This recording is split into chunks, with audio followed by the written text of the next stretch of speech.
Setelah melakukan serangkaian penyelidikan dan pengumpulan data, Kejaksaan Negeri Nganjuk mengungkap dugaan korupsi yang melibatkan Yuliantono, Kepala Desa Dadapan Kecamatan Ngeronggot, Kabupaten Nganjuk.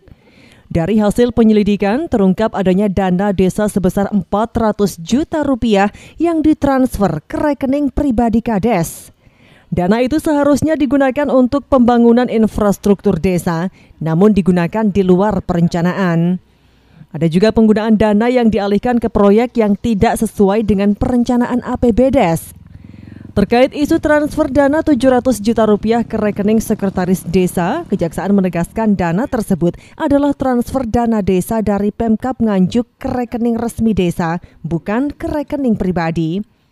Hingga saat ini Kejaksaan telah memeriksa sedikitnya 13 orang yang terdiri dari perangkat desa, pelaksana kegiatan, hingga pejabat Dinas Pemberdayaan Masyarakat dan Desa.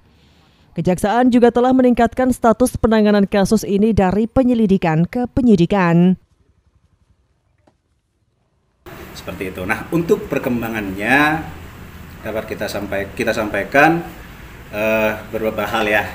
Seperti itu. Jadi ada beberapa hal yang perlu diluruskan, ada beberapa hal yang akan kami sampaikan. Jadi untuk dugaan laporan pengaduan di penyalahgunaan wewenang di Desa Dadapan, itu dari hasil pengumpulan bahan keterangan dan data, kita temukan fakta ada uang sejumlah sekitar 400 juta rupiah yang diduga disalahgunakan.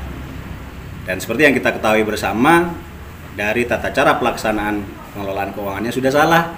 Dari rekening kas desa ditransfer ke rekening kawar keuangan atau bendahara, ditransfer lagi ke kepala desa, seperti itu. Nah, terkait dengan munculnya berita bahwa ada 700 juta yang diduga disalahgunakan, setelah hasil pemeriksaan itu merupakan dana anggaran yang cair di tahun 2025, rekan-rekan sekalian, sebelum akhirnya ada pemblokiran oleh Dinas DPMD. Dan untuk pihak-pihak yang sudah kita mintai keterangan, ada 13 orang dari pihak desa, antara lain perangkat desa, pelaksana kegiatan, bendahara, sekretaris, dan kepala desa.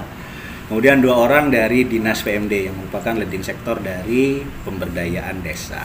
Seperti itu. Dan untuk penanganan perkaranya kita tingkatkan ke tahap penyelidikan ke bidang pidana khusus. Sebelumnya, Kepala Desa dan Sekretaris Desa Dadapan dilaporkan atas dugaan korupsi dana desa sebesar 700 juta rupiah yang diduga ditransfer ke rekening pribadi. Ahmad Syarwani, JTV, Nganjuk.